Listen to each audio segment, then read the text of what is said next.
I want to call this hearing to order, and I want to welcome today's witnesses. I want to warn them at the outset, we are finishing up one vote, we'll have another one. We're going to work through that process, but if people are slipping in and out, I think you understand. Our witnesses today are Avril Haines, the Director of National Intelligence, Jen Easterly, Director of Cybersecurity and Infrastructure Security Agency, CISA, and Larissa Knapp, Executive Assistant Director of the National Security Branch at the FBI. Welcome to all of you. Today's hearing builds on this committee's bipartisan efforts since 2016 to educate the public on the intentions of foreign adversaries seeking to undermine the integrity of our democratic systems, and to ensure that U.S. government is postured to protect our elections from those foreign threats. A broad interagency task force is tasked with protecting from two forms of election interference we've seen since 2016. Interference efforts, often cyber-enabled, that target election infrastructure, and separately, influence efforts that seek to affect elections through covert or other illegal tactics. Since 2016, we have held both open and closed hearings ahead of each federal election, featuring testimony from U.S. officials, social media executives, and open source research executives. This is the first open hearing of this campaign season, but more will be coming. Now, I want to start by recalling the fact that I fear at times, since particularly the 2016 cycle was so long ago, that the public perception of past foreign election meddling has too often been treated as something that was trivial or not of major league. But as this committee's exhaustive bipartisan investigation into Russia's meddling in 2016 election showed, and as declassified intelligence community assessment showed, foreign influence efforts go well beyond simple online trolling or traditional propaganda. Foreign election efforts in the last 8 years have, among other things, involved efforts to infiltrate both online and in person a range of U.S. organizations on both sides of the political spectrum, with the goal of stoking political polarization in the United States and promoting social and racial strife. We've seen as well successful impersonations of U.S. political and social organizations, with the Russian IRA, memorably back in 2016, having Twitter and Facebook accounts for the Tennessee GOP and Black Lives Matter. Both of those accounts were actually bigger than the real organizations. We've seen harassment and sting operations against U.S. candidates, particularly as when we saw just last cycle, the PRC influence operatives try to set up a sting operation to bully and humiliate a congressional candidate of Chinese heritage. We've seen successful efforts to actually organize real-world political rallies. Back in 2016 again, with one almost coming to real-life violence. Russian efforts orchestrated simultaneous rallies in Houston, one with an anti-Muslim event taking place at exactly the same time and place as a Muslim cultural event. Luckily, law enforcement intervened.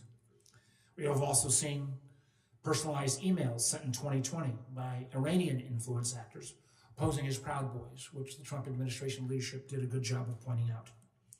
Globally, we've seen many of the same foreign influence actors aggressively meddling in the elections of our democratic allies. The PRC's influence actors aggressively sought to shape the outcome of Taiwan's election earlier this year, including promoting narratives that the election had been rigged as election day neared. More recently, literally in the last few weeks, Czech and Belgian officials have disclosed efforts of Russian operatives to shape the outcome of June's EU elections with the goal of undermining European support for Ukraine. And a wide range of media, open source research, and other sources has similarly pointed to Russian influence operations in Slovakia, one of the cases that I think is particularly interesting, a country that when Russia invaded, 75% plus of the Slovaks supported Ukraine. A few years later, due to Russian efforts, Slovakia now has a pro-Russian president, and literally 55% of the Slovaks have been told saying they think the United States started the war in Ukraine. We've seen recently as well deep fakes of the Moldavian president have been widely circulated. And fresh off the presses, just a couple hours, I'm not going to ask our witnesses to testify, but a new Russian effort geared at somehow saying that Zelensky and the CIA are working on trying to undermine again our elections in this year.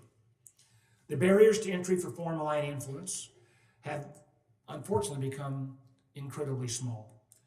Since 2016, we've seen declassified intelligence assessments name a whole host of influence actors who've engaged in, or at least contemplated, election influence and interference activities. Not only Russia, not only Iran or PRC, but also Cuba, Venezuela, terrorist organizations like Hezbollah, and a range of foreign hacktivists and profit-motivated cybercriminals.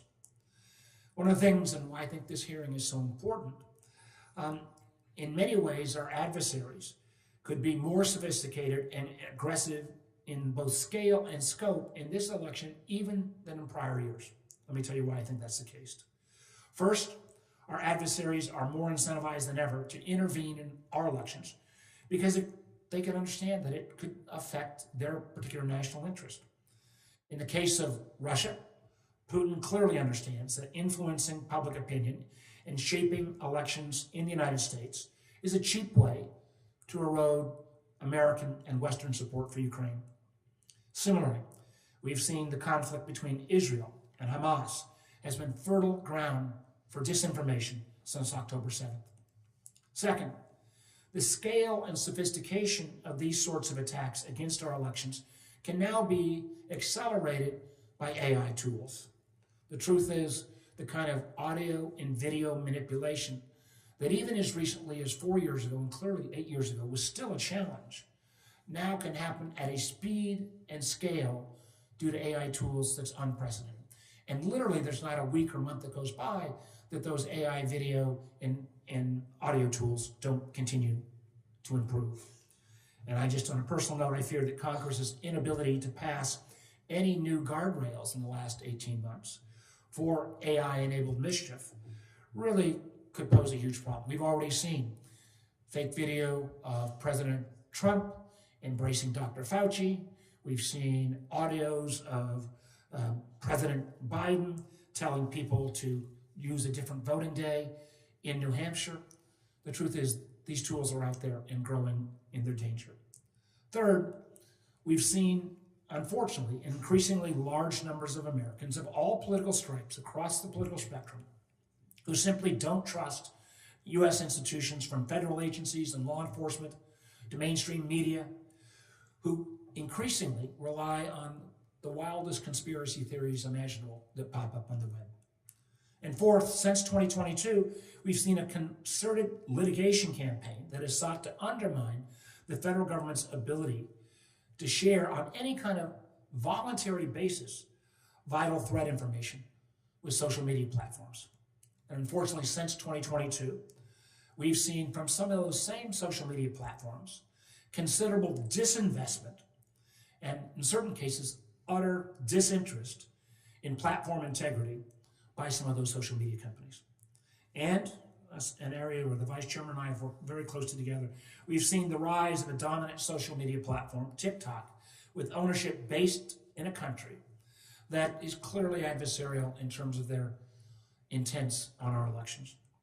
It is these kinds of attempts by foreign actors and adversaries to sow disinformation, undermine confidence in elections, and seed discord that Americans can expect their federal agencies, both law enforcement and intelligence, to help detect and defeat. We've got to do a better job of making sure Americans of all political stripes understand what is very probably coming their way over the next less than 6 months. I hope today's witnesses can provide a comprehensive overview of these and current threats and anything that may be emerging, and what we can do in a collaborative, cooperative, bipartisan way to make sure that the public is aware of this, I think, dramatic threat to our democracy. With that, I'll turn it to the Vice Chairman. Thank you. Thanks for calling this hearing, and thank you for being here on this important topic. And by the way, it's one I think we're going to be dealing with for the next quarter century. but it's hopefully one we get to learn from experience on. I always think it's important at the outset to sort of, because I know this will be discussed as an election, threats to the election is a broad topic, and it's always bifurcated into two things. There's election interference, which is trying to hack into the voter database or messing with the early reporting, unofficial reporting system of a state, things of that nature. That's more easily understood. And then there is this whole topic of influence. And it's not just in elections, it's also in our debates. I mean, we saw elements of that during COVID. We see it during policy debates here on a range of topics.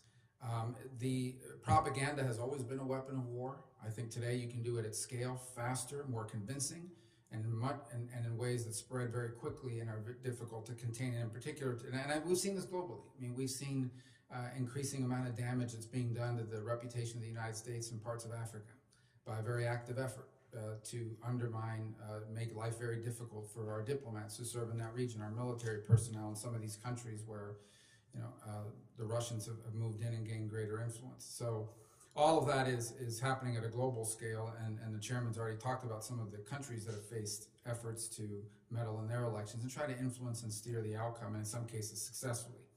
But today I think the focus is going to be on how this could be used in an election and in policy debates too, but let's focus on elections for a moment. And the reason why I want to really focus on this, I think we'll hear a lot about the tools that are available, the capabilities that someone has to put out an AI video, to spread narratives that are difficult to knock down and so forth, the weaponization of this information. What I hope to learn a little bit more about is when this happens, if this happens, who's in charge of responding to it? Have we thought through the process of what do we do when one of these scenarios occurs? Because I don't think I have a clear understanding of who's in charge and how we would respond, who would take the lead. I know that if a hurricane is headed towards the United States, the National Hurricane Center is going to put meteorologists on the air who are going to describe to us, this is the hurricane, this is what it looks like, this is how strong it's going to be when it gets here. They're going to put out forecasts. It's going to issue warnings, and people, Republicans, Democrats, no matter who you're going to vote for, are going to take the appropriate steps. If something like that were headed towards our election, I don't know who's in charge of putting it out there. More importantly, I think no matter who puts it out there, the candidate or issue on the other side of it, their followers are going to question whether it's the government interfering in the elections themselves. And it's not helpful as an example. And I use this as an example because it's a very recent one. When the whole laptop situation happened, the Hunter Biden laptop, a number of former intelligence officials, I get it, they're formers, no longer in the employ of any of these agencies, but that title carries weight, all signed a letter saying this has all the hallmarks of a Russian disinformation campaign. We know now that it was not a disinformation campaign. I don't want to get into the particulars of what was on it. I'm just saying we now know that it was not a Russian disinformation campaign. But the result of it was that social media companies would not allow anyone to post the articles, and there was a media blackout. It could not be reported in any other except for one place. And so what happens as a result of that, whether it had an influence on the election or not, the result of it now is that we have some segment of the country who repeatedly says things like the intelligence community interfered, even these reformers, but that title. And so why that is relevant here is because no matter who this disinformation campaign is geared after, the other side is going to say the people issuing the warnings are people that are interfering in the elections on behalf of the candidate they favor. So we're in a real quandary here. But I do think we have to begin by at least understanding if something were to happen. If tomorrow there was a video, very convincing video of a candidate, for, let's not say president, let's say US Senate or Congress, and a video comes out with 72 hours to go before Election Day of that candidate saying some racist comment or doing something horrifying, but it's fake. Who is in charge of letting people know this thing is fake? This thing is not real. So that we can have people who are going to go to the ballot box believing something that's not real is real. That's influencing our election, especially a close one.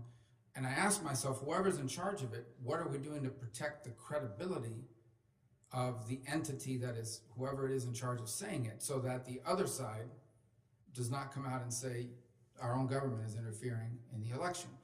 So I think we're going to be struggling with this for a very long time because the Russians are the best at it. They've been doing it a long time, and so they know, and they've perfected it. But every election cycle, more and more cast of characters are joining the parade here in terms of getting into this business.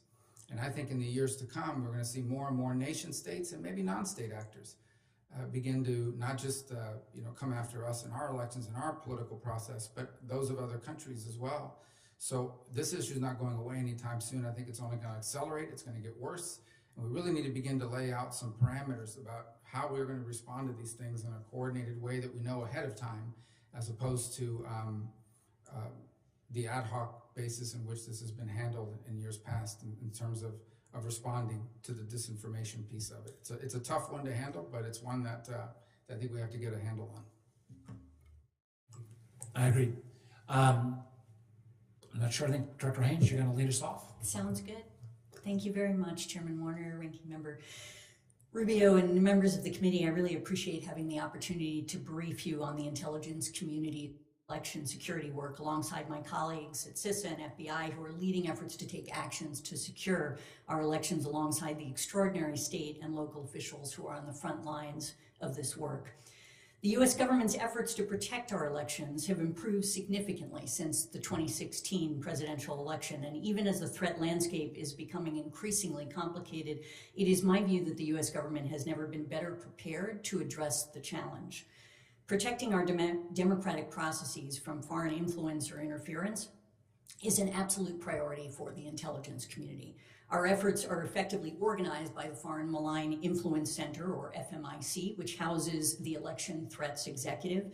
And the Election Threats Executive leads, coordinates, and integrates the IC's activities, initiatives, and programs in this realm. And fundamentally, we support the federal government, particularly CISA and the FBI, as they work to secure our elections, as well as state and local election officials across the country who actually manage and secure the election infrastructure on a day-to-day basis. We do so by ensuring that our resources are aligned to promote collection and analysis so that we're able to identify and mitigate foreign threats to our elections and communicate our assessments to our federal partners, to you in Congress, to state and local officials, and to the American people.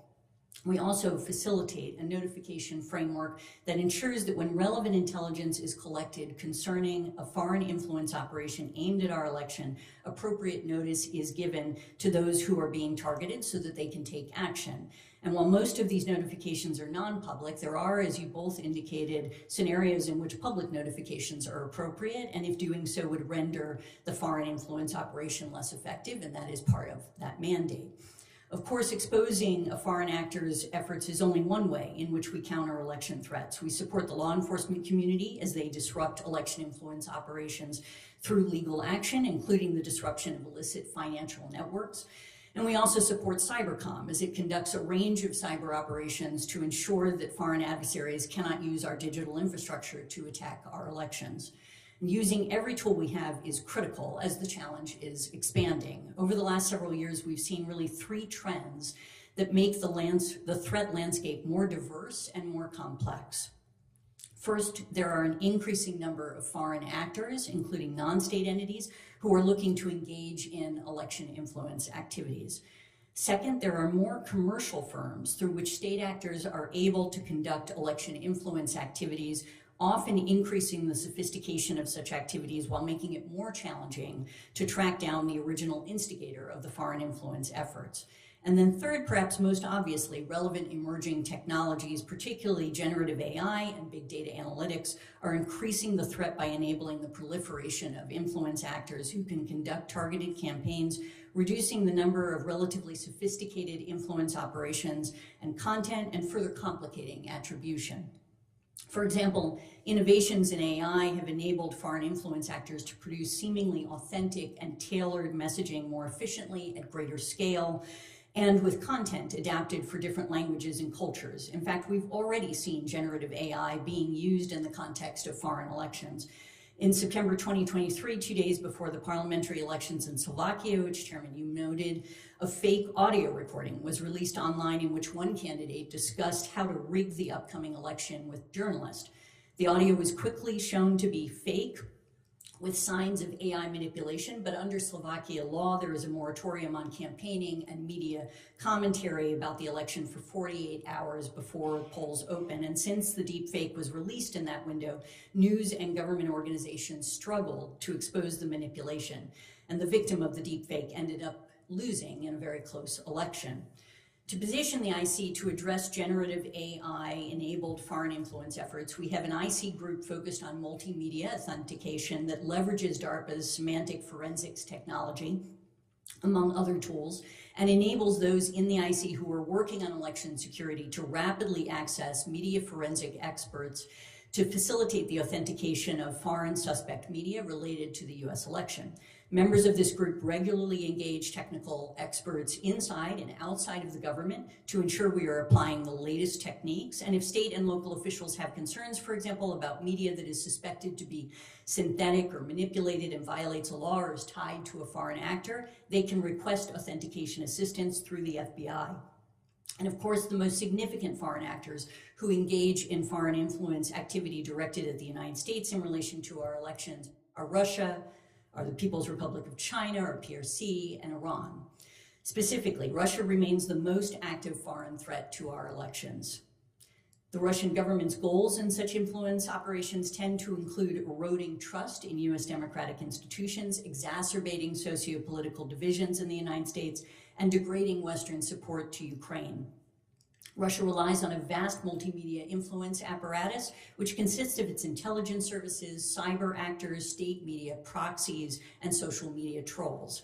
Moscow most likely views such operations as a means to tear down the United States as its perceived primary adversary, enabling Russia to promote itself as a great power, whereas Beijing seeks to promote support for China's policy positions and perspectives, including in the context of specific elections, portray the US democratic model as chaotic, ineffective, unrepresentative, and magnify US societal divisions.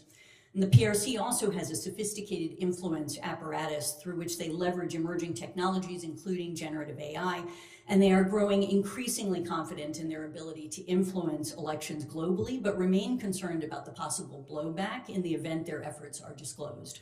In fact, in 2020, we assessed that China did not deploy influence efforts intended to change the outcome of the US presidential election, principally because of concerns regarding blowback if caught. And thus far, we have no information to suggest that the PRC will take a more active role in this presidential election than it did in 2020, even as they continue to engage in efforts to promote politicians at all levels who are taking positions favorable to China on key issues. Needless to say, we will continue to monitor their activities. Finally, Iran is becoming increasingly aggressive in their efforts, seeking to stoke discord and undermine confidence in our democratic institutions, as we've seen them do in prior election cycles. They continue to adapt their cyber and influence activities using social media platforms, issuing threats, disseminating disinformation, and it is likely that they will continue to rely on their intelligence services in these efforts and Iran-based online influencers to promote their narratives. We've also observed other countries attempt to support or undermine specific candidates, but these efforts tend to be on a smaller scale. For instance, some other countries do things like direct campaign contributions to candidates they believe would promote their interest if elected and seek to obscure their support. In brief, the election threat landscape is increasingly challenging, but our capacity to manage the threat has also improved, as you will hear from colleagues. There is nothing more important or fundamental to our democracy than protecting our elections, and I can tell you that we are focused and ready to do our part, and I thank you for your time, and I look forward to your questions. Chairman, Vice Chairman, members of the committee, thank you for the opportunity to discuss CISA's efforts to protect and defend our nation's election infrastructure.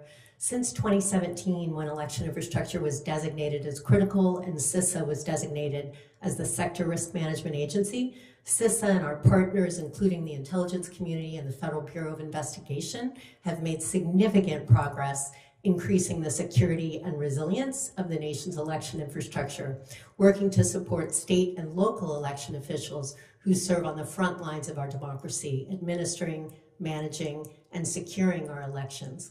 Election infrastructure has never been more secure, and the election stakeholder community has never been stronger.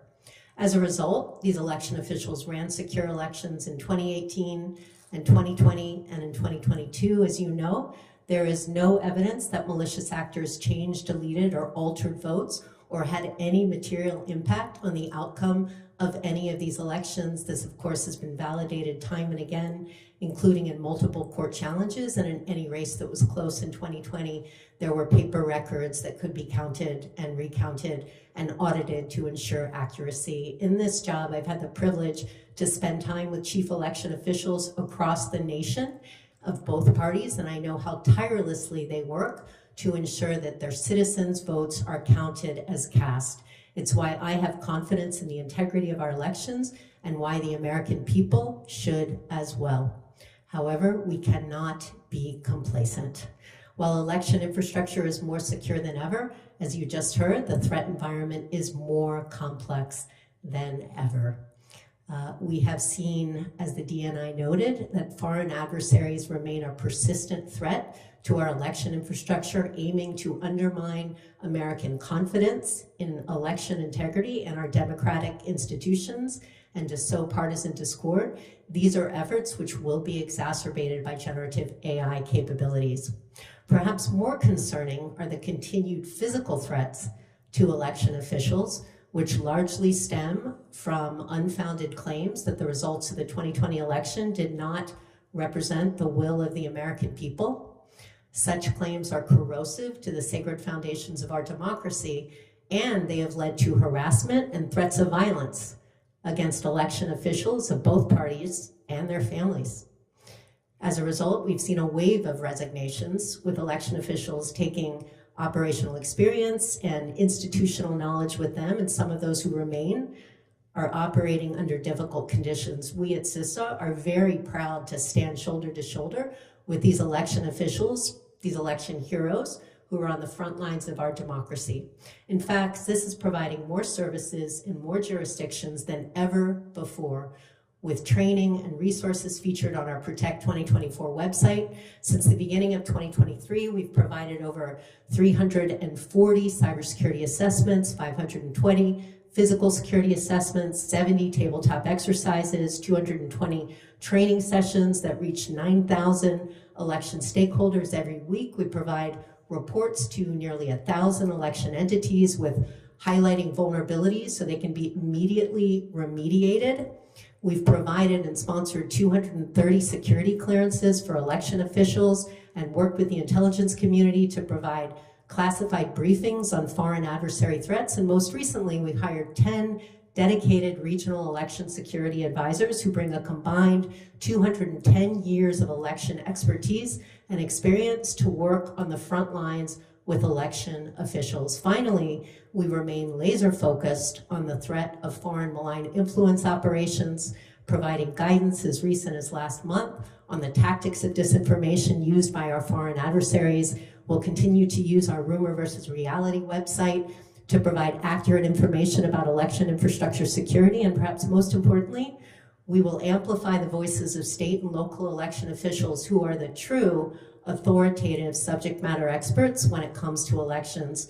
These election officials know that while elections are political, election security is not, and we at CISA are committed to keeping it that way and look for your leadership and support in helping us do so. Thank you. And it's my understanding, Ms. Knapp, you're not going to do opening, right?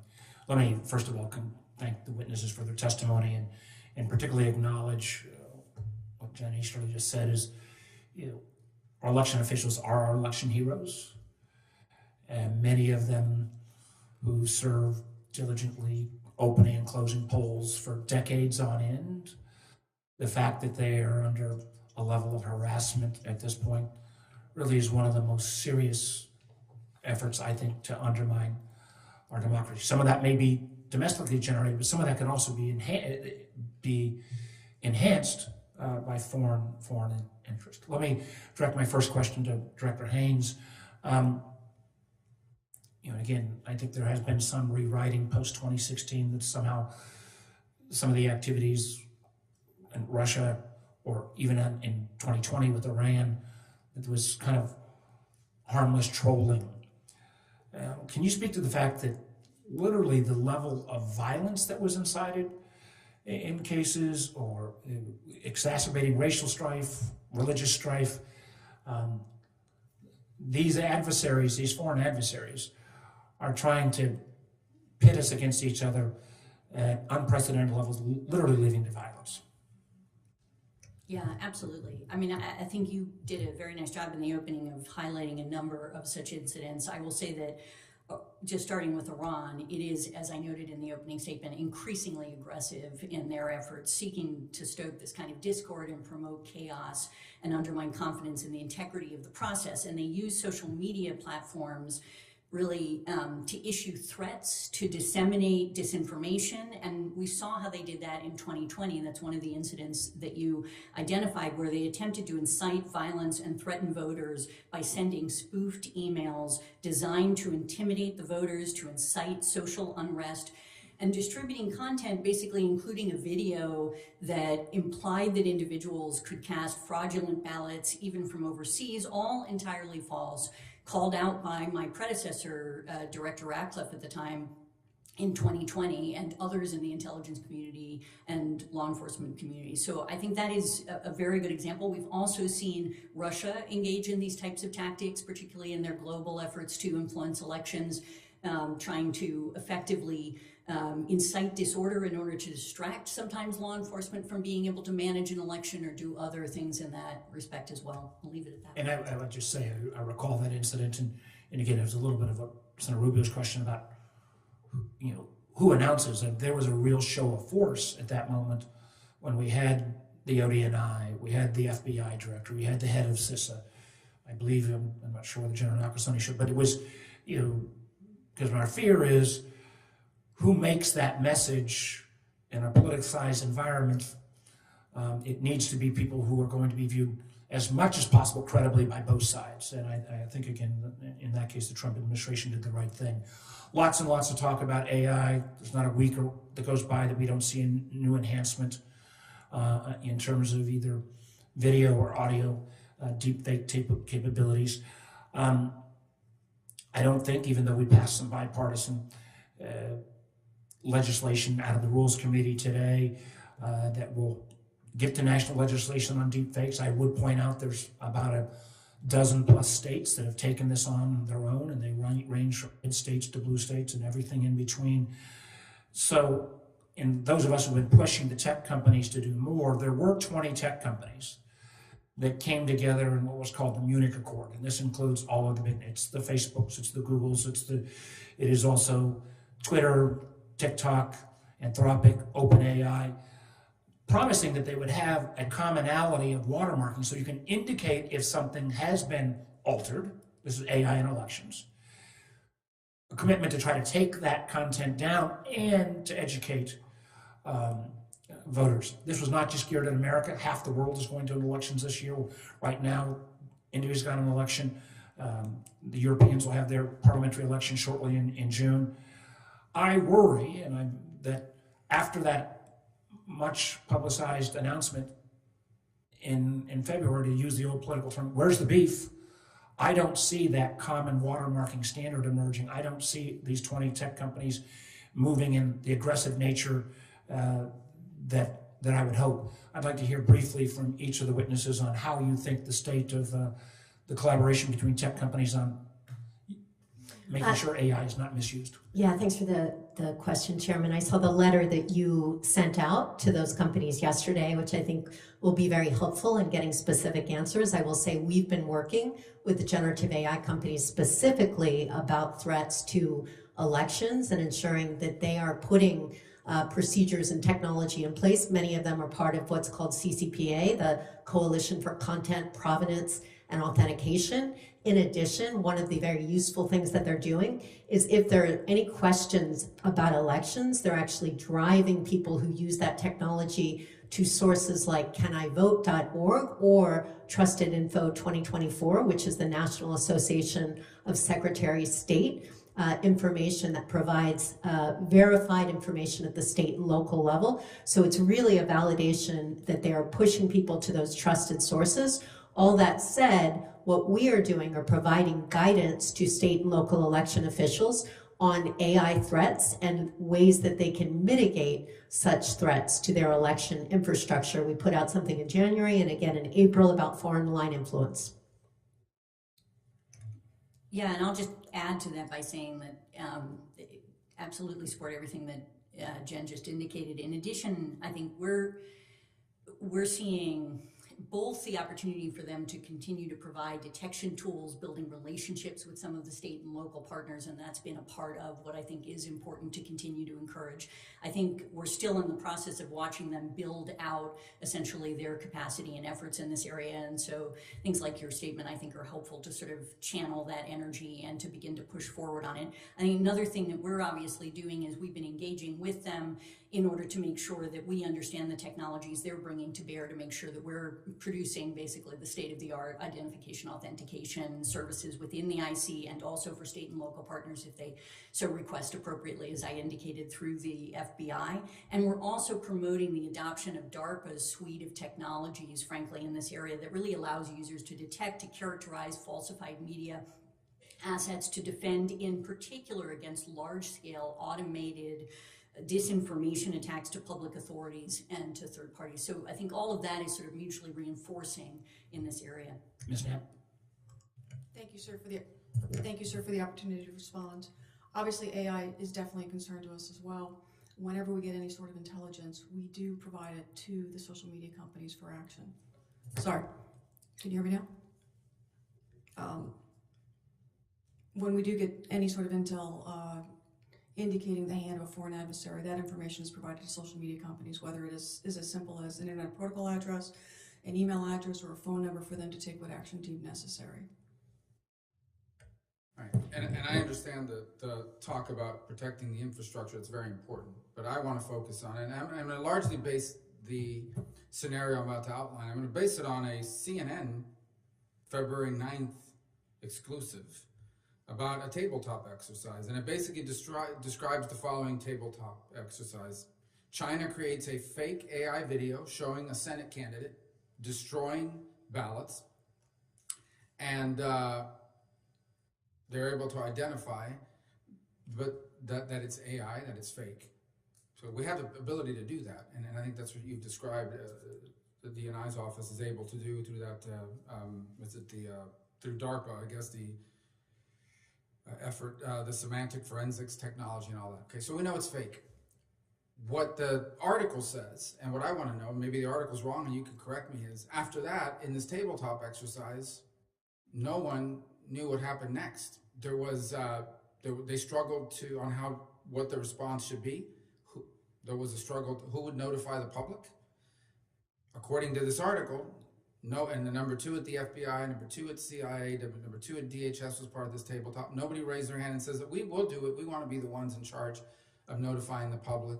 There was real consternation if, in fact, this was being promoted through a cutout, like maybe I imagine like a blogger. Let's say there's a right-wing blogger or a left-wing blogger, and that person is the one that released the video.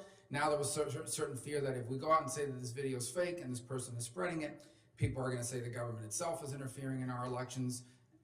And then a real question about if so many Americans already don't trust the federal government or the intelligence agencies, you know, how can we get them to trust us that this is not a real video? So here's what I want to ask. If in fact a scenario like this plays out, video comes out, I'm not on the ballot this year, so let's use me.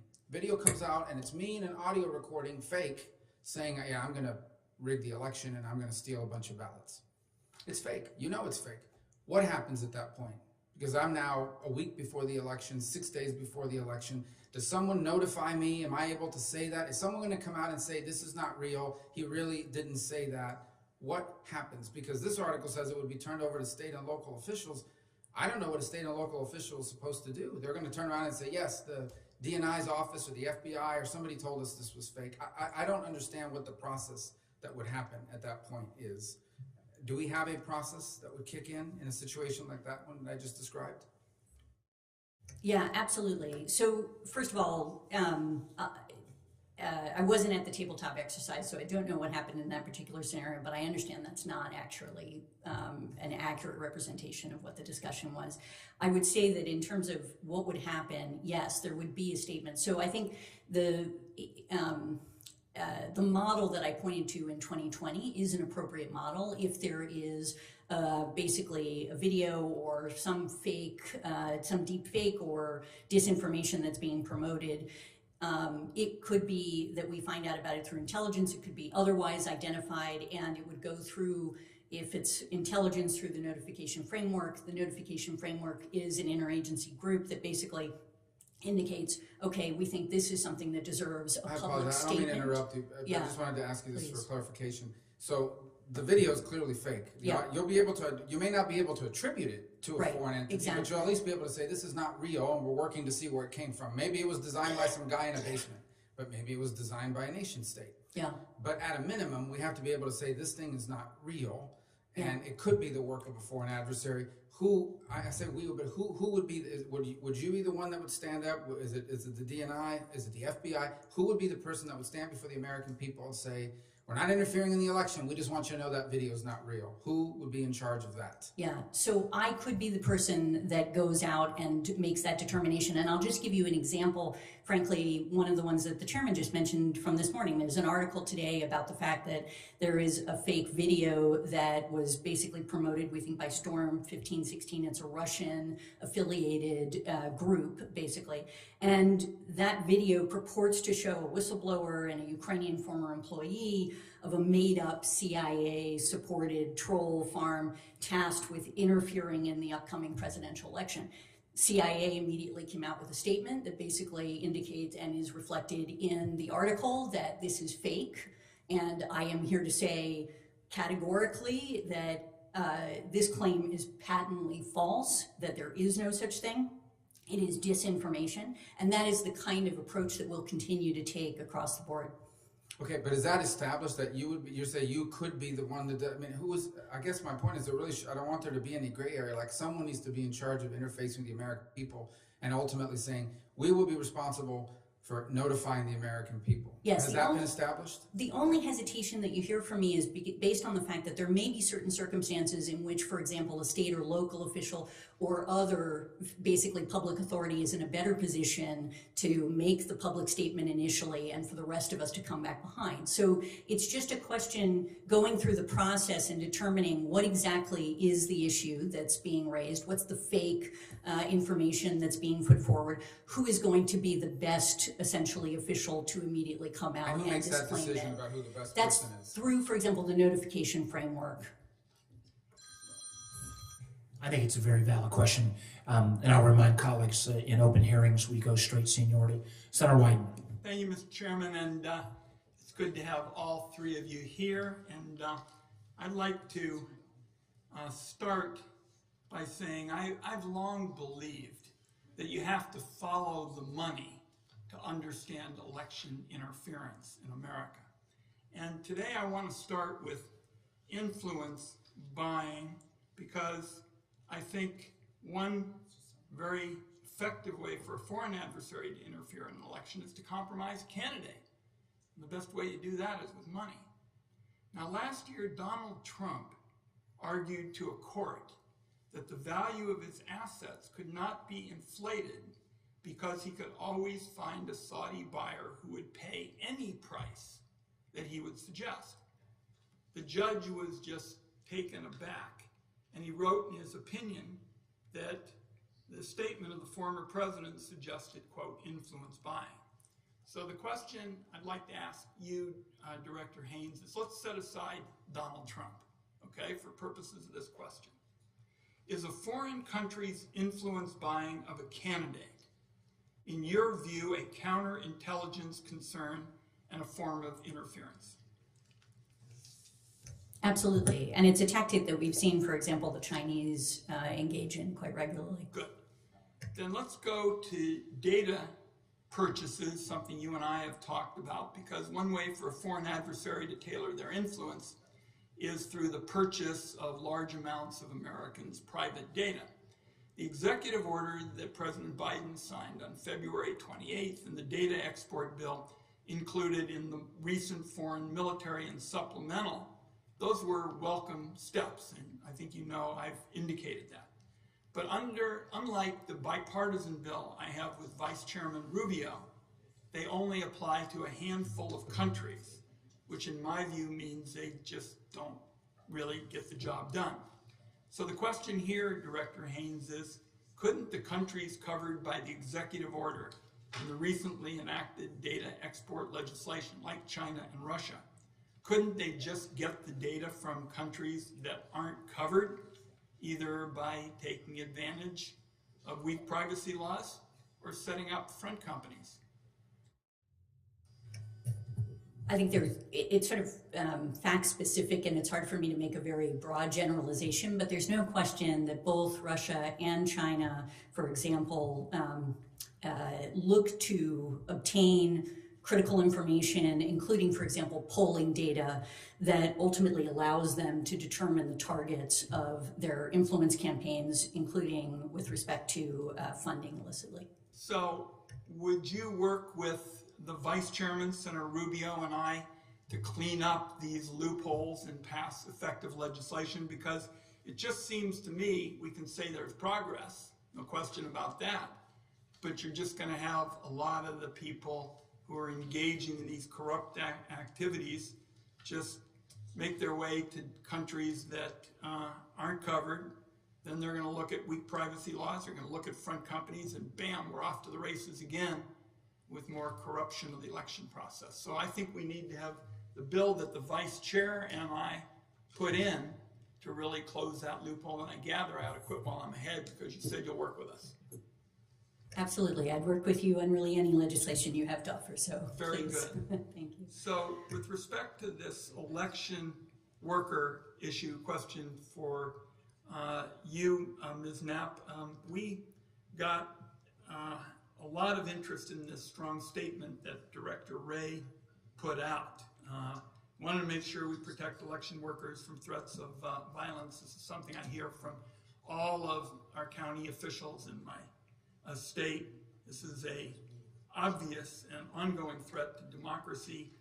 Tell us, if you would, Ms. Knapp, what you are involved with in this area about the harassment of election workers, the general incitement of violence. What are your priorities in this area? Thank you for that question, sir. Obviously, as you had said, election workers are critical to our democratic process, and they are the front line of democracy. In terms of what we're seeing in this space is obviously election workers are being harassed via robocalls, via white powder letters, as well as swatting. And we take all of those incidents very seriously. We work very closely with the Department of Justice's Election Crimes Task Force. To date, since its inception in 2021, there have been 17 successful convictions, as well as 13 sentencing. We continuously work with state and local authorities on these matters to hold any and all individuals that have been identified accountable for those actions.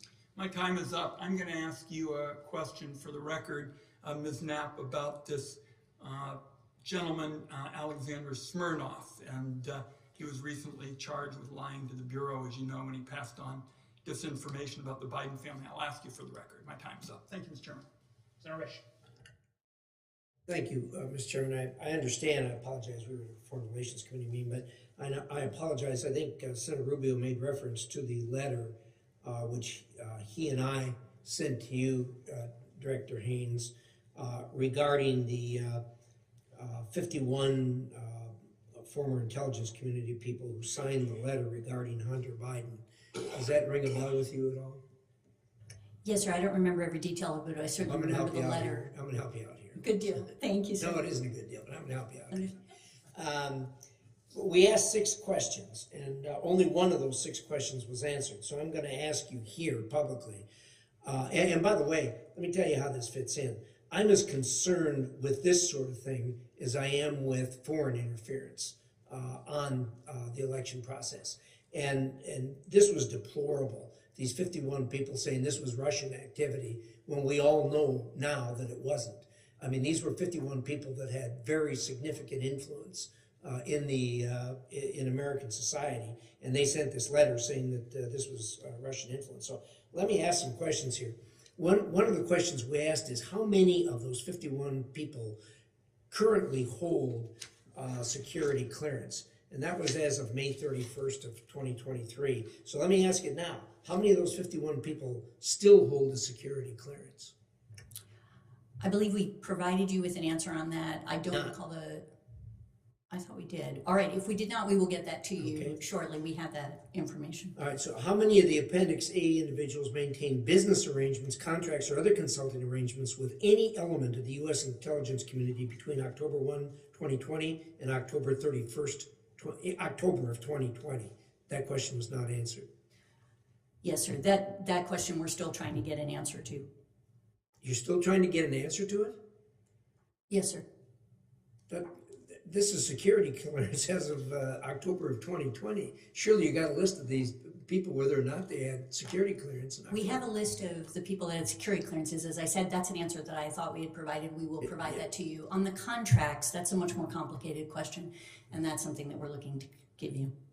How many of the Appendix A individuals currently maintain business arrangements, contracts, or other consulting element of the U.S. intelligence community? And that was as of May 31st, 2023, and move that forward to today, both of those last two questions. How many of those people, of those 51, had the arrangements in October of 2020, and how many of them have any contacts today? Could you get that information for us? I don't have that information now, but we will look to provide it to you. Okay, so let's talk about this particular problem. Senator Rubio was asking a question about who's going to stand up and look in the camera and say this is baloney. And that's going to be you, I think you said. That's the higher responsibility that you have. And that was in the context of foreign interference in an election. What about this sort of thing, where it's domestic interference that's obviously false? Who's got the responsibility for standing up and looking in the camera and saying, folks, don't count on this, it's not true? Is that going to be your responsibility? Sir, I think, look, my responsibility with respect to formers that speak out and provide the wealth of their experience and knowledge in such circumstances is not to determine what they should or shouldn't say, but rather to ensure that they're not disclosing classified information, that we're protecting that and dealing with that. It's not, yeah. What if it's false and they're using their robes of their having knowledge of security matters and intelligence matters, and you know it's false? Is that your response, or do you just say, no, I'm not going to get involved in that? I don't understand, because I think, first of all, I think they said that their experience makes them deeply suspicious of that activity, right? And I wouldn't... They went a little farther than that, I think, but I'll take your characterization of it. Okay. And if you know that's false and you come into the information that it's false, is it your obligation or not your obligation to stand up and look in the camera and say, folks, when you're voting, don't take this into account?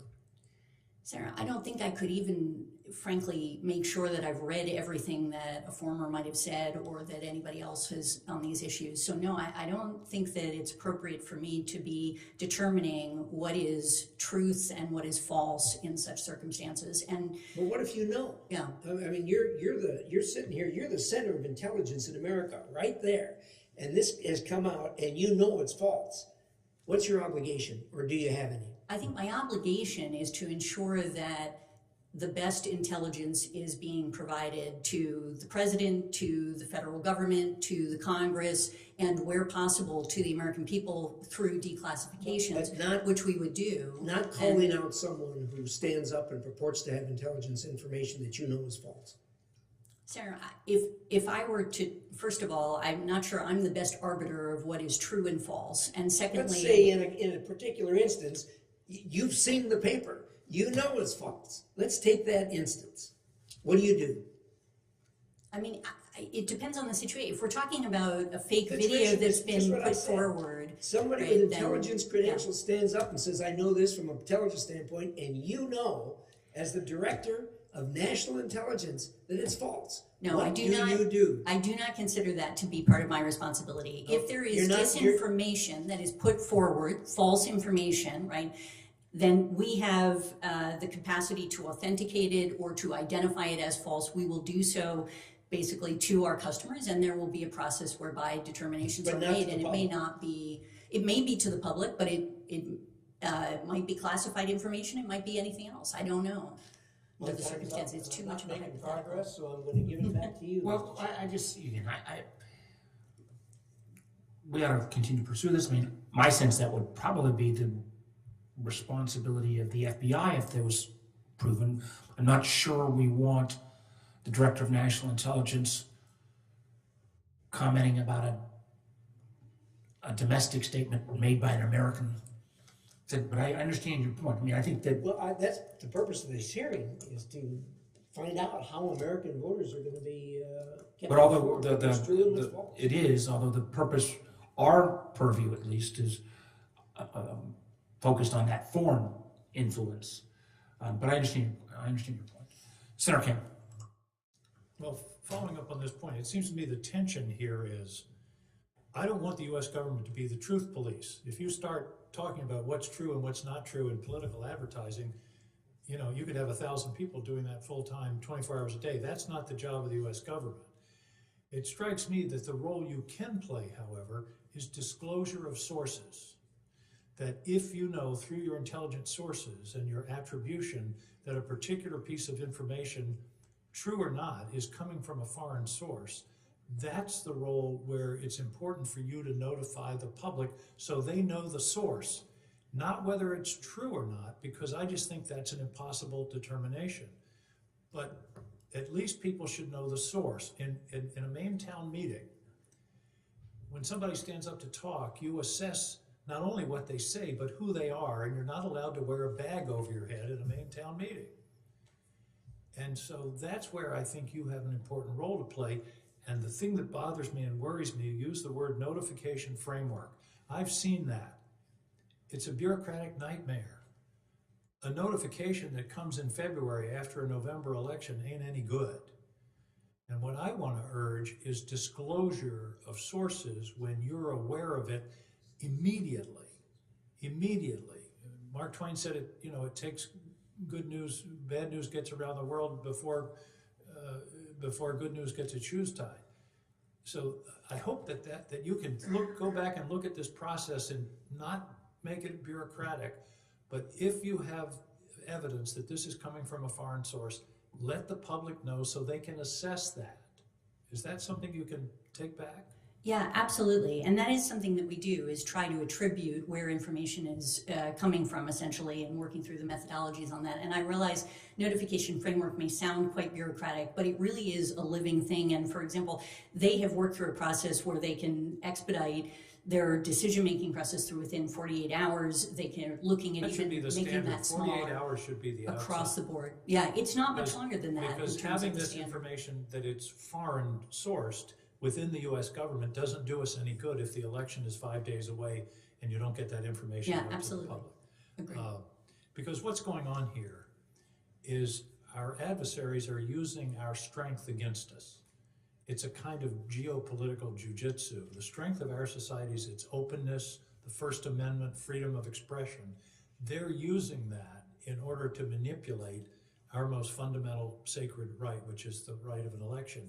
And so we've got to be alert to it. And as I say, I disagree with my colleague. I don't think you're in the truth or falsehood business. I think you're in the disclosure of intelligence business. And I hope that that's something you can continue. Now, at CISA, I'm worried that you may be overly concerned with appearing partisan and that will freeze you in terms of taking the actions that are necessary. You gave a very impressive list of all the meetings and things that you're doing, but I'm hearing from some election officials that they don't feel that CISA is out there with them. They're not getting the support that they need.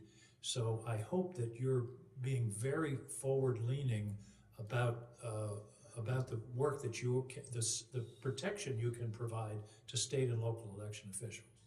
Yeah, thank you, Senator. Actually, as I mentioned, we are providing more services in more jurisdictions than ever before. We've actually enhanced our field force of cybersecurity advisors, physical security advisors, and then election security advisors who are former secretaries of state or state election directors who are working hand in hand with secretaries of state and current state election directors.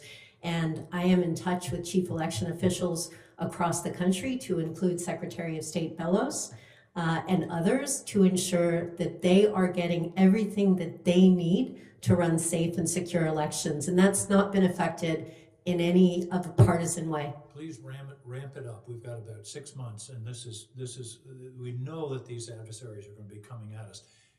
Final question. We know that in 2016 and I believe in 2018, the Russians got into something like 35 states' election infrastructure. They didn't do anything with it. There was no effort to manipulate voting lists, but they weren't doing it for fun. I'm worried that they're still there, and that the potential for example, people walking into a polling place in Miami and finding their name has disappeared off the list, the potential for chaos is very high. So I hope all of you are pursuing those, I call them sleeper cells, that may still be there in state election infrastructure. I'll just comment that since we have designated election infrastructure as critical, there's been enormous progress, in particular in raising the bar on cybersecurity. So as you know, not all of voting equipment, vote tabulation and vote casting is not connected to the internet, just vote registration and election night reporting. So that the fact that it's disconnected, it's not exposed to the internet, that's a layer of security. But there are also multiple layers. Election officials take a defense in depth approach, technological layers, physical layers, procedural controls to ensure that that election infrastructure is secure and resilient. The other thing that's important to remember, Senator, is that we have so much diversity across our election infrastructure. If you've seen one state, it's a benefit. It's a benefit. If you've seen one state's election, you've seen one state's election. And so the virtue is there are procedures and controls under the chief election officials that makes that election equipment secure. And having worked with folks like Secretary of State McCrane in Idaho, I know that all election officials are focused laser-like on this, and they don't see elections security as a partisan political issue. They see it as an issue of ensuring that they can enable every one of their citizens' votes to be counted as cast. Final quick question. Director Haines, did you hear about the 3 conspiracy theorists that walked into a bar? No. It wasn't a coincidence. That's great. Thank you. Well, thank you for the good news. Director Haines, you said we're never been better prepared. Ms. Easterly, you said our elections have never been more secure. I think that's good news. All the campaigns I've been involved in my career and or observed as a citizen have never been exemplars of truth-telling. They are contests, political contests for the hearts and minds of the voters and hopefully the ballot cast by that voter. And I frankly don't think it makes a whole lot of difference if it's some message is generated by some computer code or algorithm or artificial intelligence or a human being that is not telling the truth, or some third party like these 51 intelligence officials who basically shared in a lie, attributing certain information in election to Russian disinformation. I actually found also, Ms. Easterly, I found this statement in your statement to be reassuring. You said, our election infrastructure is diverse, managed locally by state and local government offices to meet their unique jurisdictional requirements, and involves in-depth layers of defense and redundancies to ensure security and resilience.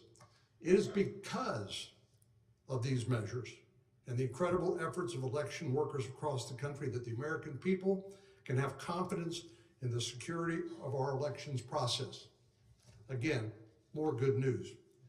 As I read that, though, it seems to suggest that the distributed nature of our election system is actually a strength against attempts to disrupt our election process. Is that correct? Yes, sir. So any attempt by federal officials here in Washington, D.C. to centralize or concentrate that election authority would seem to me to run counter to that distributed structure which is providing some defense against attempts to disrupt or interfere with our elections. That's my observation, not necessarily yours. So I was very encouraged to see that the work you've done with chief election officials in places like Texas and elsewhere, the training, the assessments, the resources you provided have been successful and led you to believe that we have never been more secure. Let me ask you, maybe Ms. Knapp, I don't know who should take this question, but one of the biggest challenges we've had when it comes to elections or cyber attacks basically have been attribution. How do we know what the source of some of this information or cyber attacks, let's say, how do we know who it is? Thank you for that question, sir. I can certainly start, and then I'm sure my colleagues would love to jump in. As you had mentioned, sir, attribution is a difficult thing, but it is not something that is impossible, and it takes time. So for us, from an FBI perspective, that would involve us tracing the origin. We would gather all available intelligence. We would serve legal process. It's an iterative process. So that's not something you could do in real time, let's say against the deadline or backdrop of an election date. Well, it would depend. It would depend on how easy it is to have attribution. It would also depend on what sort of available intelligence is out there driving us to come to whatever conclusion. But I don't know if any of my colleagues want to jump in on this. And Ms. Director Haines, does the U.S. government do anything to impose costs against those who engage in this misconduct? I mean, obviously that's a policy question, but yes, obviously there have been actions that have been taken, sanctions. It may be a policy question, but you would know. Yeah, fair enough. No. I mean, I think, sanctions are an example of the kinds of actions that have been taken, PNGing, other actions depending on the particular scenario. And we've also seen, as we've been helping, for example, Europe look at Russian efforts to influence the European Parliament elections, they've been taking certain actions in response to some of those influence operations. So I do think there are, in fact, tools that can be used, and others may wish to join. I just have 17 seconds left. Let me change the subject a little bit. We've talked about virtual threats to election integrity, but not physical threats from terrorist groups. Director Haines, you said in your annual threat assessment you're willing to acknowledge that perceptions of immigration policies are driving record numbers of illegal immigrants across our borders. Director Haines also talked about the ISIS-affiliated individuals that are facilitating the passage of migrants to the U.S.-Mexican border and into the United States. Can you tell us in open session how many illegal immigrants have ties to ISIS operatives? And does the IC assess that individuals with those connections have entered the United States through the southern border, as Director Wray has testified? I can support what Director Wray has testified to publicly, but I can't answer your specific questions in open session, but we can obviously have further discussions. You can't tell us what he told us, which is ISIS facilitators have managed to deliver people to the southern border, and they have likely been released into the United States? There is a facilitation network that we have been monitoring, obviously, that has some links to ISIS, and that is something that we have been managing, but I can't go further into detail on that without being in closed session, sir. Well, I think we are looking at a matter of when, if not if, we're going to have to live with the consequences of that. Two quick comments before we go to Senator Bennett. One, I do think as policymakers, and I think there have been times in the past when we have punched back against some of those who try to interfere, and I think we ought to do more of that and try to urge as policymakers that action. And I would also say I want to commend, some of this part you made with Jen about the decentralized nature. I want to applaud Texas, which in an overwhelming way, I think almost unanimous in your state house and 75% I think in your state senate, approved legislation, the Governor Abbott side, prohibiting deep fakes of political candidates. I think that makes a lot of sense. Senator Bennett. Thank you, Mr. Chairman. Thanks for holding this hearing. It's a tough set of issues because we live in a free society. We're all, one way or another, I think we're all trying to help strengthen this democracy, help strengthen the values that we all that we share, and we're under assault, you know, in a way that we've never been before from our adversaries. And they're, I think, we've got competing values at stake here. You know, the First Amendment on the one hand, protecting our national security on the other hand. I was reading Director Haines, the piece in Wired last week about the Russian disinformation campaign, the doppelganger operation, the Kremlin-backed operation that promoted a fake Washington Post article that said that billionaire Soros was hiring people at $30 for anti-Semitism, and this site looked just like the Washington Post, you know, and the people in this country that were having protests in the United States were basically being attacked in a sense by this propaganda, by this effort to divide us. And these guys working, I think, with the Russians have fabricated articles from Le Monde and Fox News as well.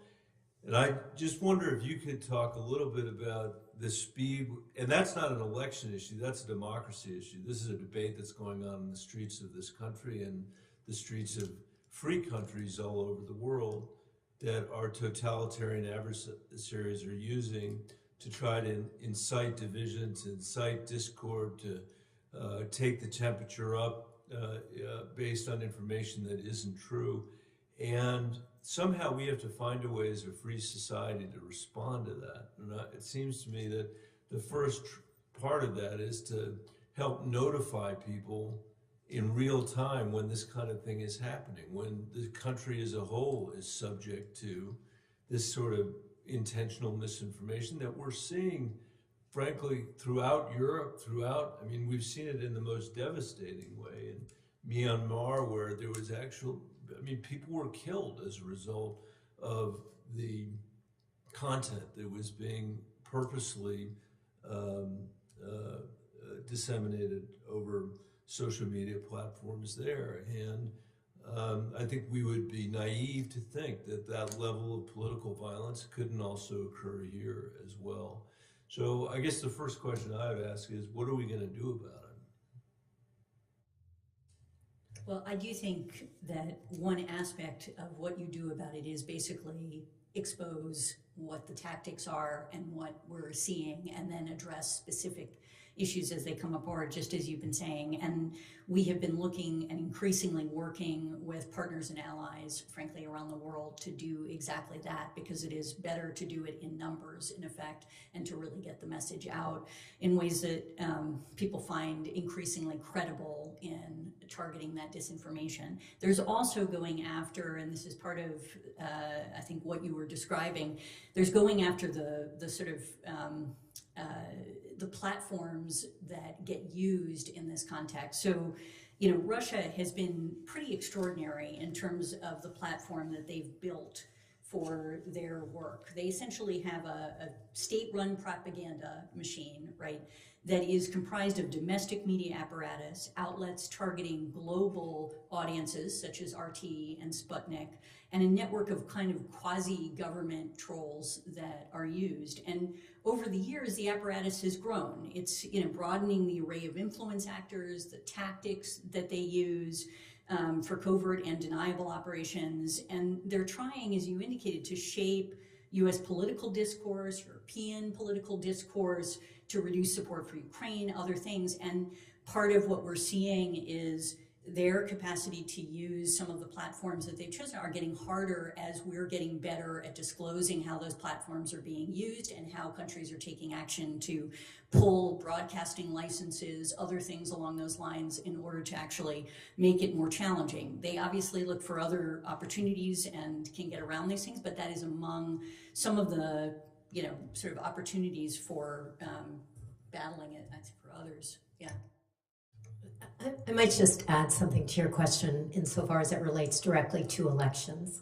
And we have a great relationship with Secretary of State Griswold and Judd Choate, your election director, who are very, very focused on this issue. But if you look at two very powerful examples, again, at the state level, where this may actually happen, one focused on being prepared, the other focused on a very effective response. So in Arizona, Secretary of State Adrian Fontes has been working with his local election officials to do a series of tabletop exercises with deepfakes of him in the day before the election to prepare them to be able to respond and to be able to communicate. And he's brought in local media and the community to help them understand these kinds of threats, and again, to lay the ground to inoculate them from being influenced, because of course those could be amplified by foreign malign influence actors.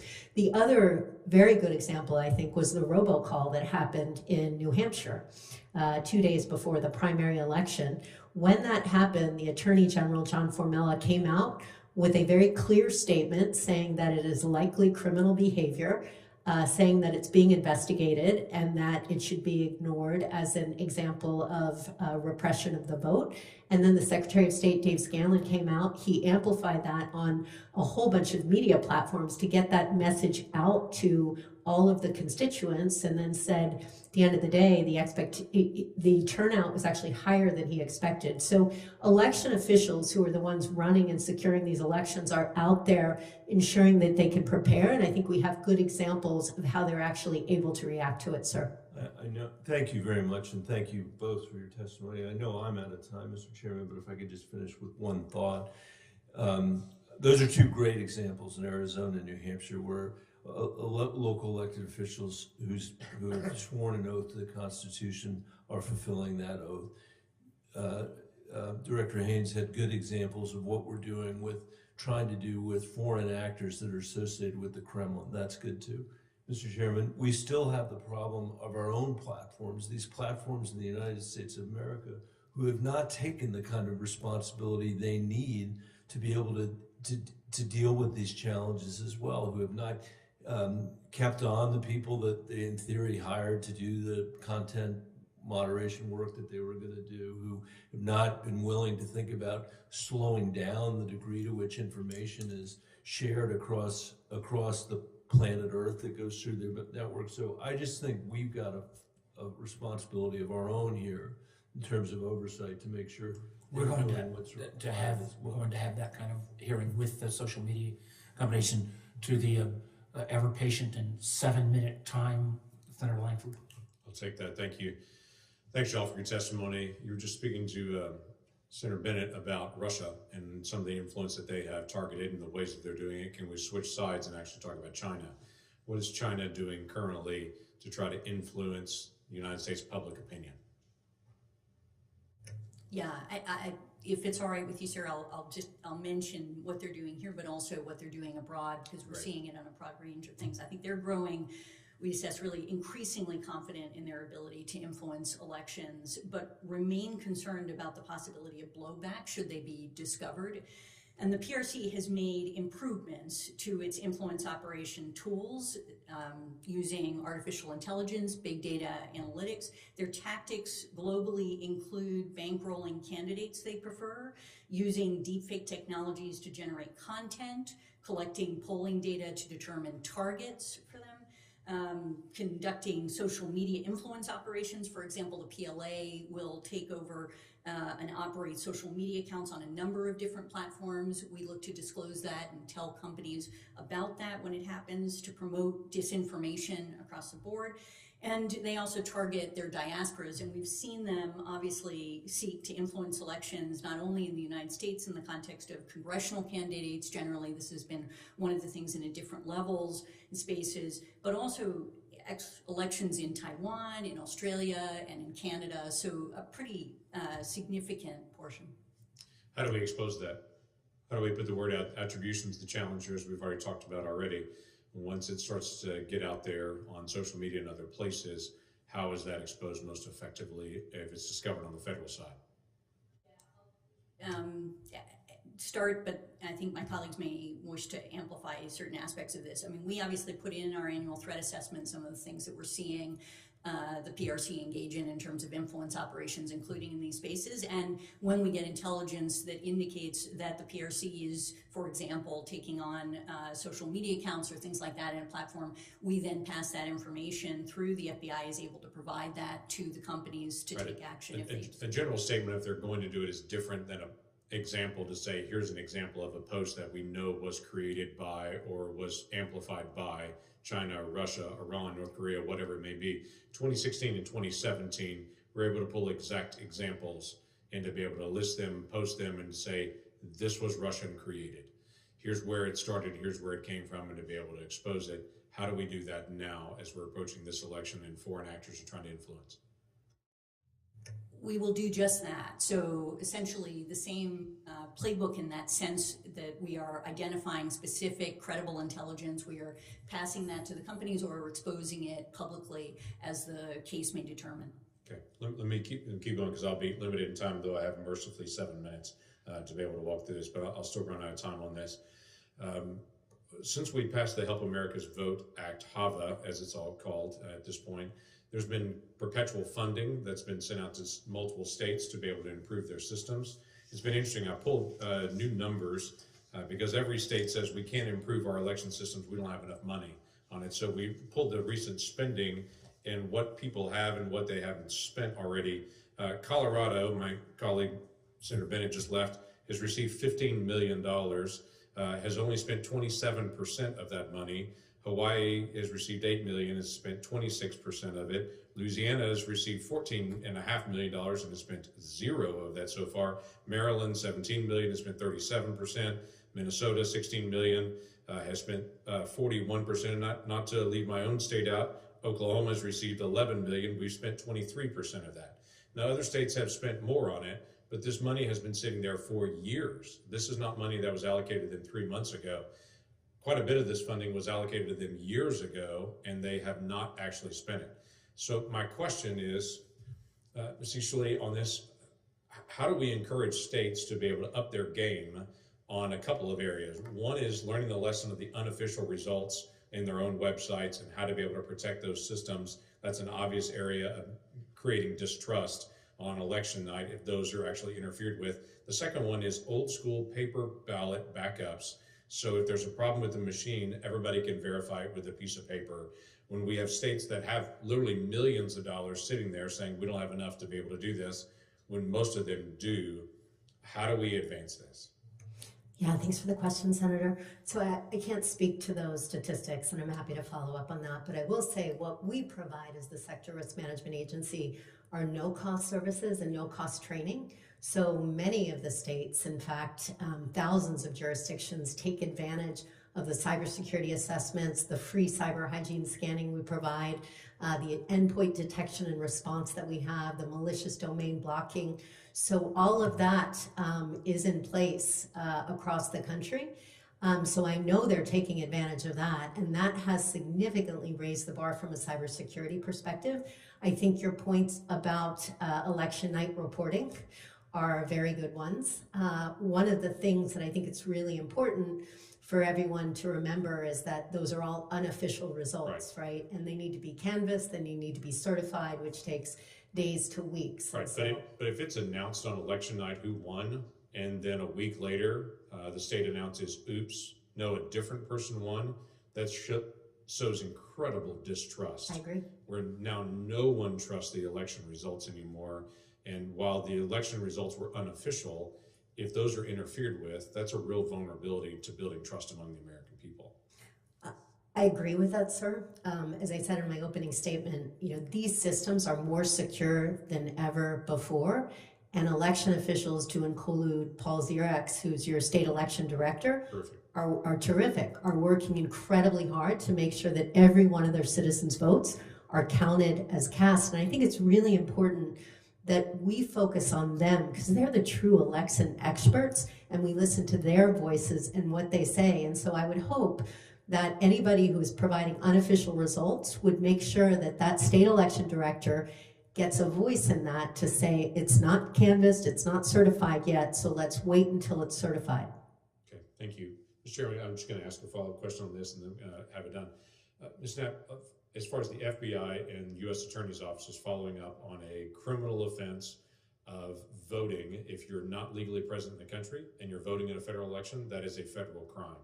What I'd love to be able to know, and I've not been able to get the statistic on, is how many prosecutions do we have across the country for a federal election crime? Is that actually being followed up on? Do we have a good number of both charges being filed and actual prosecutions on that for a federal election crime? I know in my state, we talked about Paul Zirex in my state and what our district attorneys are doing in the state. If someone votes twice or whatever it may be, the prosecution's there. They have a good history on that. I don't know on the federal side. Can y'all provide that to me?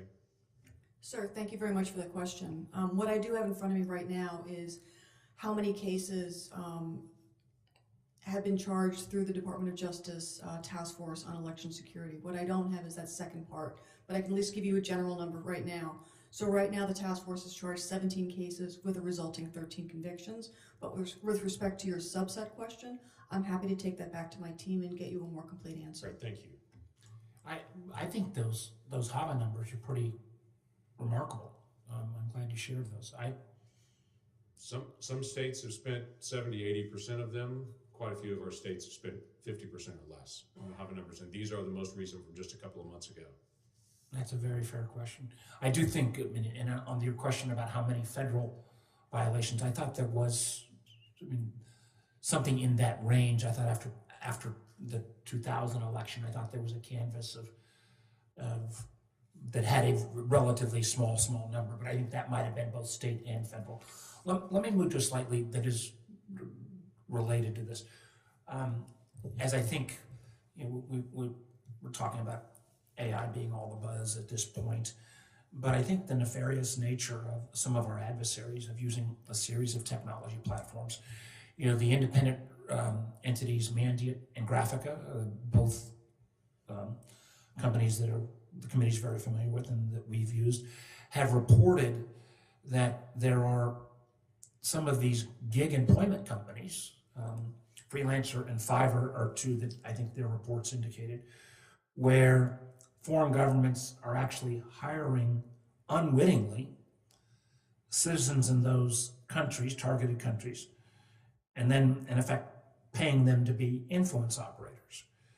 And even more specifically, Cameo, which I think goes after celebrities, depending, I'm not sure whether they're A, B, or C list, but has gone out and appeared to have, again, unwittingly enlisted celebrities to help on anti-Ukraine messaging. How are we thinking as we think about malicious use by foreign actors? A couple years ago, we would not have thought that a gig platform would be a tool for that kind of foreign influence. Anybody on the panel want to take that one?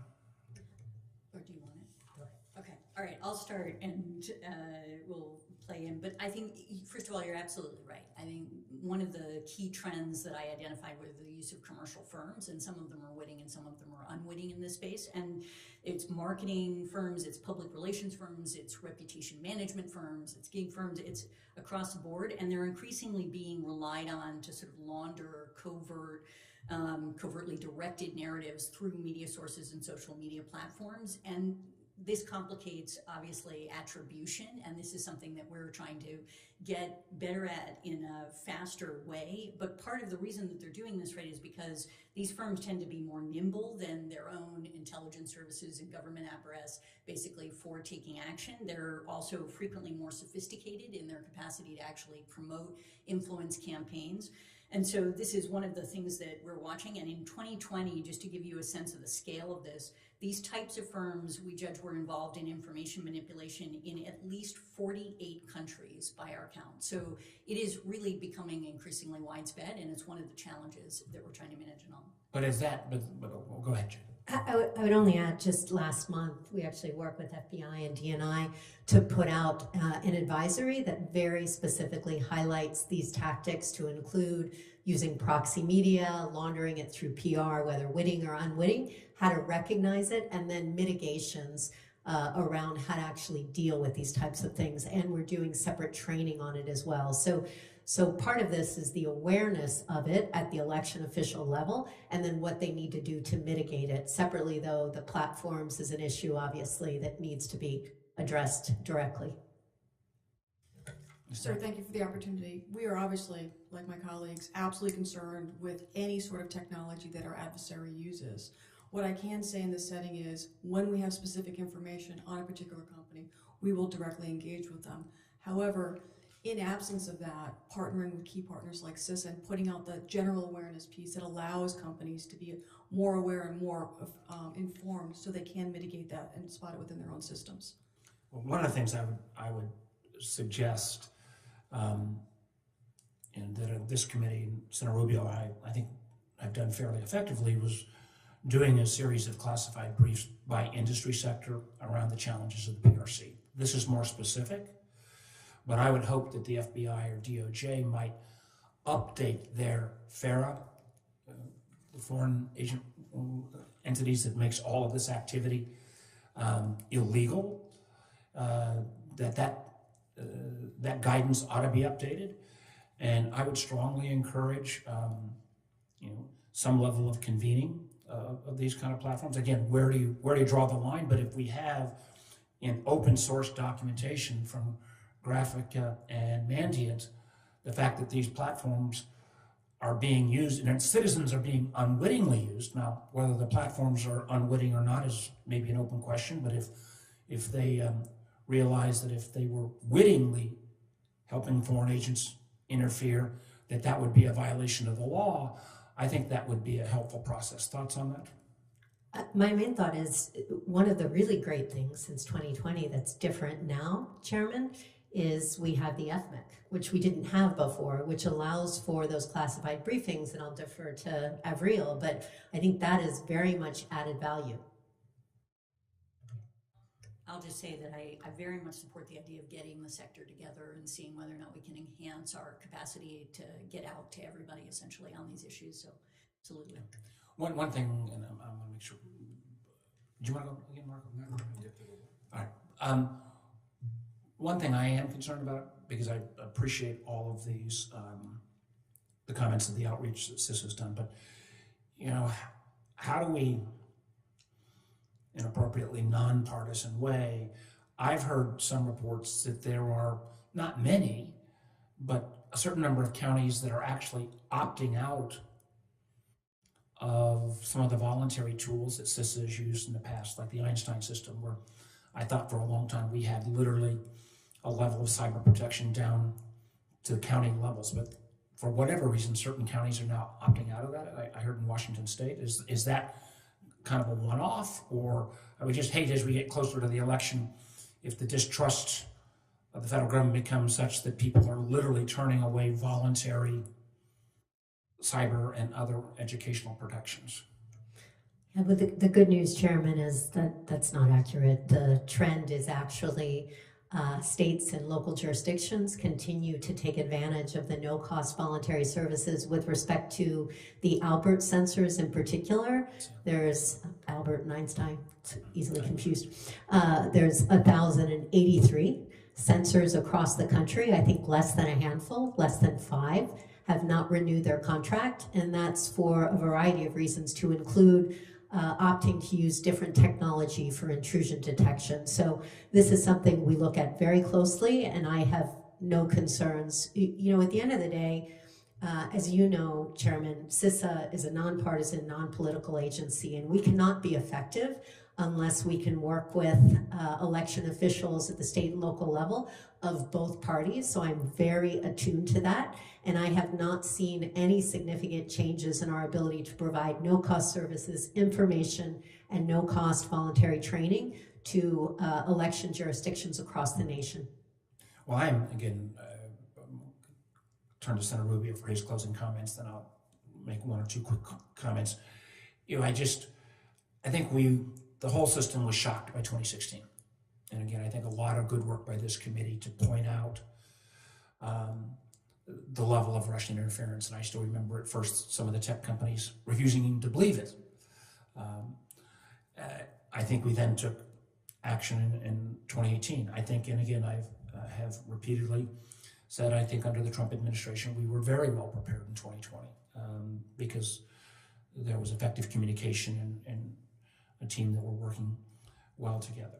I worry at times that in 2024, because of increasing distrust of any governmental entity, I worry in terms of social media platforms that don't seem to even try to have their users adhere to their own standards. These are not government standards, to their own standards. I worry in terms of some of these new AI tools that can operate at speed and scale that's unprecedented. And the fact that we've kind of all become a little bit almost immune to misstatements, mistruths, falsehoods. I share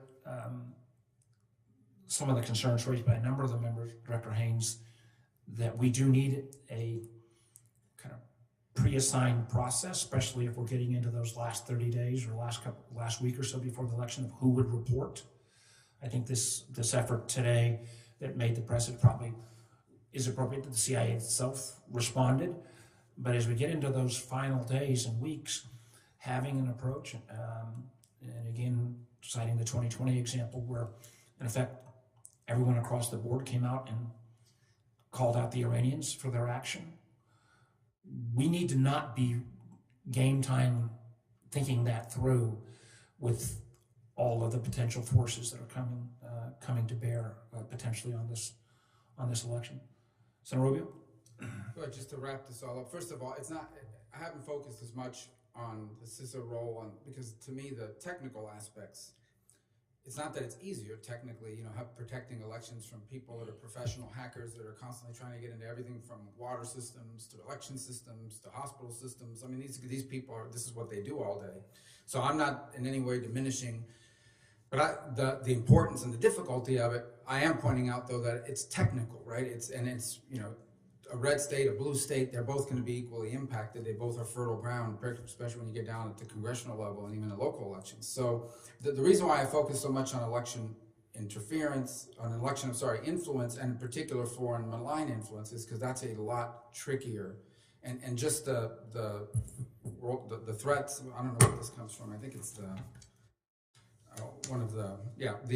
assessment for foreign threats to 22. If you just go through this, you start to see one of the first things that it points out, which I think you see to this day, is that part of their effort is largely, some of these operators are largely focused on amplifying what are already authentic beliefs in American politics, right? So these are people already believe these things, and one of the things they do is they just simply amplify things that people are already saying. So what's the risk there? If you say that the Iranians or the Russians or the Chinese are amplifying a message, some people take that to mean if I believe in something that I've stood for a long time, all of a sudden now I'm a Chinese agent or now I'm a Russian agent because I'm actually saying things on the campaign trail. And so you see it, for example, and it's also, Iran proposed helping nationalist groups inside the U.S. and Iranian officials have advocated using covert social media to pit the extremist groups against each other, though more likely for use in 2024. This was written in 22. So obviously we're now in 24 and you see that. So that's just an effort to get Americans to fight and make us look weak internally.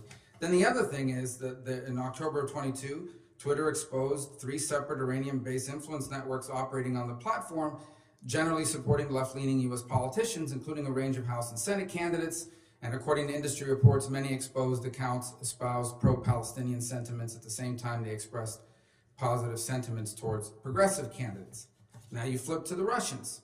The Russians tried to denigrate the Democratic Party before the midterm and undermine confidence in the election, most likely to weaken U.S. support for Ukraine. So they denigrated the Democratic Party. They wanted, in particular, they amplified questions about whether U.S. aid to Ukraine would continue if the balance of power in Congress shifted. That's their intent there is not that they're that they're Republicans, but their intent there was to denigrate the Democratic Party because it furthered their aim, and in the process also begin to influence our willingness to continue to be committed to helping Ukraine. You move on to others. So another one that the Russians, blaming multiculturalism and leftist ideals for ostensibly driving the U.S. into a crisis. There are a lot of people that actually hold that view, irrespective of what the Russians believe. They're just amplifying what somebody's probably been saying for 15 years. That doesn't make that person a Russian agent. It just makes it more difficult. on this. And then there you have these unique cases, and this one in particular strikes home because I think I know who they're talking about. We assessed that Cuba attempted to undermine the electoral process of specific U.S. congressional politicians in 2022 that they perceive as hostile. They focused their operations aimed at denigrating specific U.S. candidates in Florida, although in an attempt to shape the impression of other politicians as well, because they view Cuban Americans in Miami as having an outsized influence on U.S.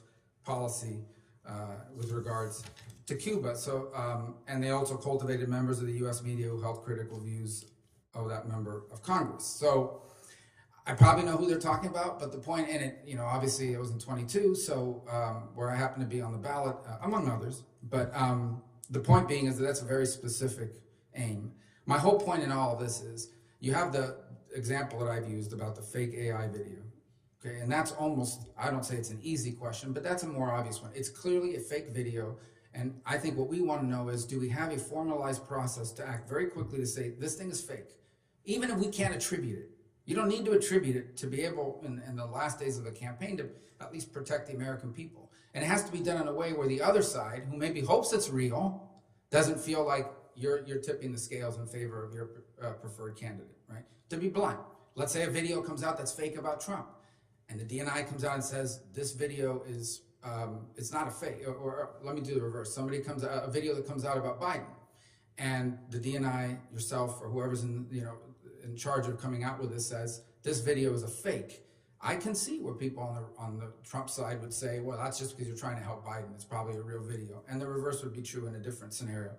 So it's a hard thing to do, but someone has to be in charge of coming forward and at least saying it's fake, even if we can't attribute it. That's the obvious questions. This one, the one I've just described about amplifying voices that are already out there in narratives, that's a lot tougher.